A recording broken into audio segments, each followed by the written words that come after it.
इत्तेहाद ए मिल्लत council के प्रमुख मौलाना तौकीर रजा के सामूहिक धर्म परिवर्तन के ऐलान के बाद केंद्रीय मंत्री और बीजेपी नेता गिरिराज सिंह और विश्व हिंदू परिषद के राष्ट्रीय प्रवक्ता विनोद बंसल का बयान सामने आया है।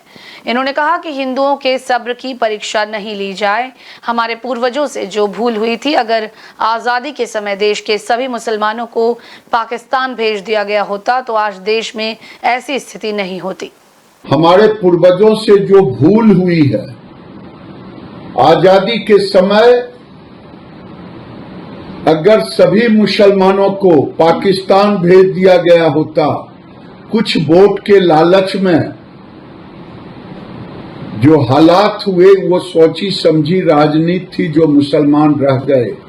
आज देश में एक कड़ा कानून बनाने की जरूरत है और ऐसे मुसलमान जो सामूहिक करें, इन पर केस होनी चाहिए, इन पर मुकदमा होनी चाहिए। अभी माननीय इलाहाबाद उच्च न्यायालय का निर्णय आया जिसमें साफ साफ कहा गया कि धर्मांतरण जो है उसकी हमारा संविधान कहीं अनुमति नहीं देता। You can practise and profess religion but can't convert.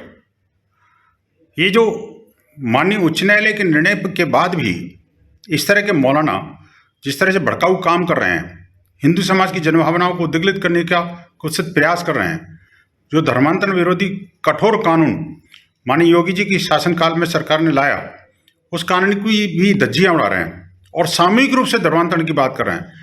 गुपचुप में छुपके छुपे दावत के माध्यम से ये धर्मांतरण के छुटपुट केसेस ध्यान में आते थे।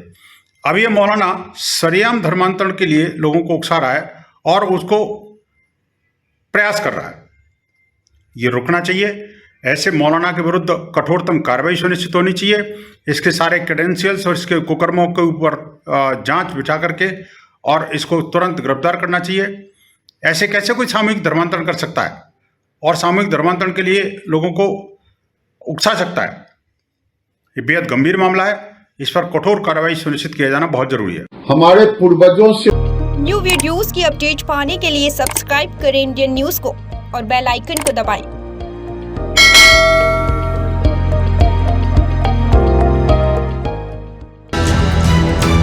ये है इंदू ब्रॉडकास्टिंग प्राइवेट लिमिटेड और आप देख रहे हैं इंडियन न्यूज, हर पल, हर क्षण, हर सच।